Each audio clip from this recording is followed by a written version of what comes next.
All right, who's first? Fire away. Can you even just talk about this day and what it means to the organization and everybody here? It's overwhelming. It was really fun to kind of sneak inside and watch the players walk in.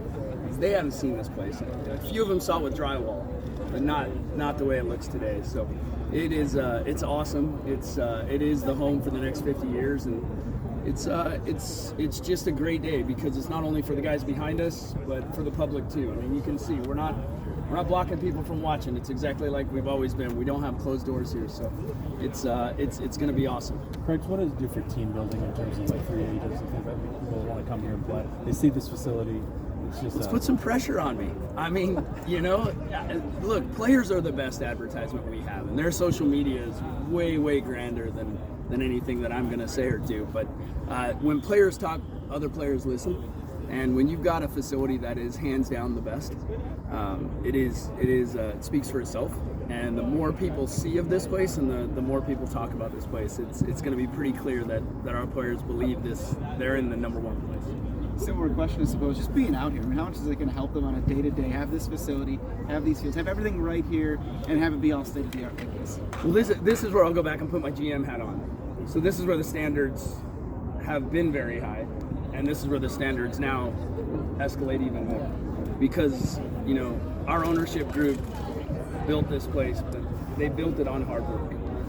And they built it on legacy that they've created for themselves. And so translating that into the players to provide a facility like this, but then to remind them the expectations are what this club has always stood for. It's solid in the community, solid on the field, and championships. For around the word state of the art, what is that? Like, what's state of the art that you have in there for the players? Well, I would. I don't think they're going to be left wanting between, cryotherapy and there's so much technology in there that I don't understand. Because I played so long ago, it's a bit archaic to talk about taping ankles and things like that. That was the extent of treatment when I played. But this facility is state of art and it will be. We'll continue to upgrade it as we go. Does that also mean, like, do you have a psychology department?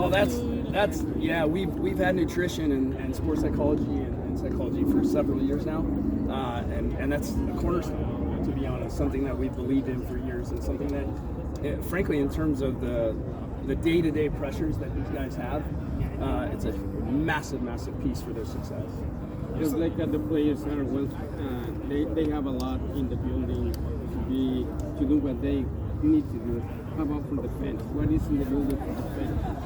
Well, there's a ton of history. It's not finished. This is day one. There's day 2, day 3, day 4, and several weeks and months and years to come. So there's a lot that's still going up on walls. There's a lot that's still going to be shared in terms of community. But I don't want to give away all the secrets because they're not finished today. Craig, the opener's coming up pretty soon here. What's the team looking like? How far along are you guys where you want to be after Spain? I think, look, it's a really balanced roster when you look at it on paper. It's a really talented roster. It's got goals in it. It needs to have more goals than last year, right? But the balance of the roster is solid. We're still working towards full health like any MLS team. The offseason is very, very short. I mean, we have players that were injured at the end of last season, which wasn't that long ago, that are just now recovering from some of those injuries. So we'll be a little knocked up on day one, but we'll battle through, and the balance of this roster is going to speak for itself, I think, over time. Better depth? Is that I know that's part of the goal. Depth is an interesting word. I think the balance, the quality of players that the coaches have to select from is a little bit deeper this year, but also it balances itself out in different ways. The skill sets of the players aren't like for like anymore, so they'll be able to change tactically as well. Just larger picture, just momentum of the game in our city, whether it's CONCACAF, whether it's this new facility, and obviously 2026 as well. Just how the new crest this year, of course, I don't want to forget that. Yeah. How special is the momentum right now for this game in Seattle? It's a runaway right now. I mean, it is hard to keep up with the momentum soccer has in Seattle. You know, you look at 25 with our club being the first MLS club to play in the new version of the Club World Cup. The World Cup coming, you know, our seasons, our fan base. It feels like I'm hanging onto the tow rope behind a speedboat right now.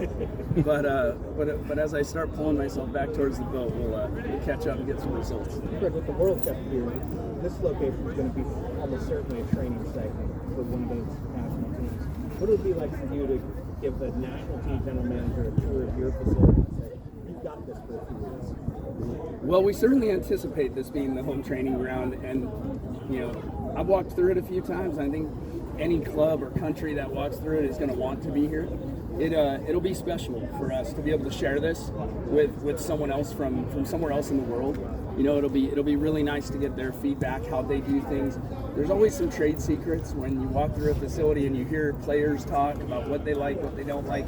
If you listen close enough, you'll pick up. So I actually think that's an opportunity for us to make this even better. Is that a process right now that's being? What is the process of a team being able to use this? Well, that's where FIFA comes in. FIFA gets to decide that, and I don't get to work for them. We'll vote. So they'll go through their whole process, and we'll find out soon enough. How would you compare this to the facility that you trained on when you were, or the facilities, I should say?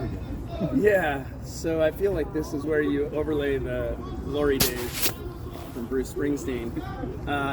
When I played for the Sounders, we trained at 4 or 5 different facilities. We trained in Federal Way, Renton, Seattle, and even then it wasn't one place in each city. So this is a far cry from when I played, but it's a natural evolution of what this region brings to the game and the support. And I mean, this was, even then it felt inevitable that soccer was going to be whatever soccer was going to be in the U.S.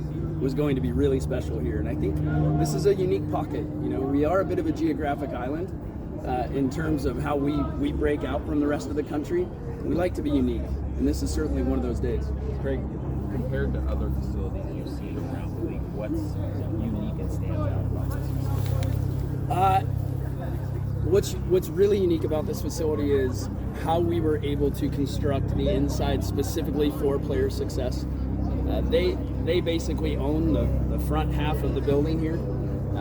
All of our staff on the second floor and in what would be the east-facing side of this building is really set in order for the players to see this field every day from the gym, from the player lounge, walk out of the locker room right onto the field. I mean, this is, from a psychological statement, they're always going to be engaged from the second they pull in that park. Greg, defiance